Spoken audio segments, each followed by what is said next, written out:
এগুলো একটু গুরুত্ব দিয়ে পড়বেন। আমাদের এখান থেকে যে ম্যাটেরিয়ালস গুলো দেয়া হবে, এই ম্যাটেরিয়ালস গুলো যদি ধরে ধরে পড়তে পারেন এবং প্র্যাকটিস যদি করেন, আশা করি সফলতা আপনার দুয়ারে আসবে ইনশাল্লাহ। হ্যালো, আসসালামু আলাইকুম।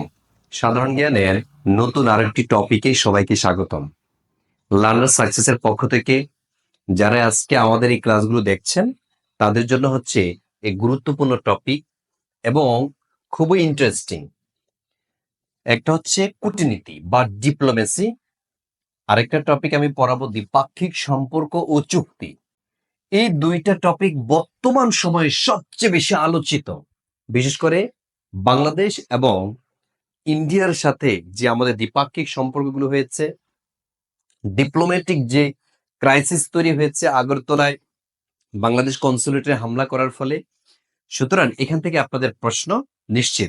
কূটনৈতিক মিশন যারা প্রেরণ করে আর গ্রাহক দেশ কোন প্রকার মানে কারণ দর্শানো ব্যতীত ওই কূটনীতিকে বহিষ্কার করতে পারবেন, অগ্রহণযোগ্য বা অবাঞ্ছিত ঘোষণা করতে পারবে। এটা কোন কোন দেশের মধ্যে সম্পর্ক? একটা হচ্ছে ইউএসএ, আর একটা হচ্ছে চায়না। এই যে ইসরায়েল এবং ফিলিস্তিনের মধ্যে সে 1948 থেকে সমস্যা তৈরি হয়ে আসছে বা একটা ক্রাইসিস তৈরি হয়েছে, এর কারণে প্রভাবিত হচ্ছে এই পুরা রিজিয়নটা। মানে কোন রিজিয়ন? সেটা হচ্ছে আরব রিজিয়ন। মানে পুরা মধ্যপ্রাচ্যটাই কিন্তু এই আরব ইসরায়েলের যে ইসরায়েল এবং ফিলিস্তিনের যে সমস্যাটা, এটার মানে প্রভাবিত করছে। ঠিক আছে, এটা আবার সীমান্ত চুক্তিও বলা হয়। এই যে ভারতের লৌহ মানবী হিসাবে পরিচিত ইন্দিরা গান্ধী, তিনি হচ্ছেন প্রথম বিদেশি যিনি বাংলাদেশে এসেছিলেন।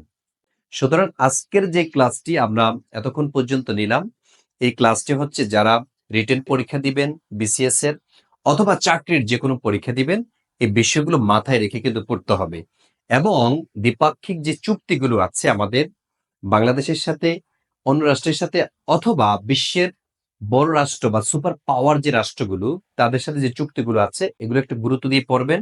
আমাদের এখান থেকে যে ম্যাটেরিয়ালস গুলো দেয়া হবে, এই ম্যাটেরিয়ালস গুলো যদি ধরে ধরে পড়তে পারেন এবং প্র্যাকটিস যদি করেন, আশা করি সফলতা আপনার দুয়ারে আসবে ইনশাল্লাহ।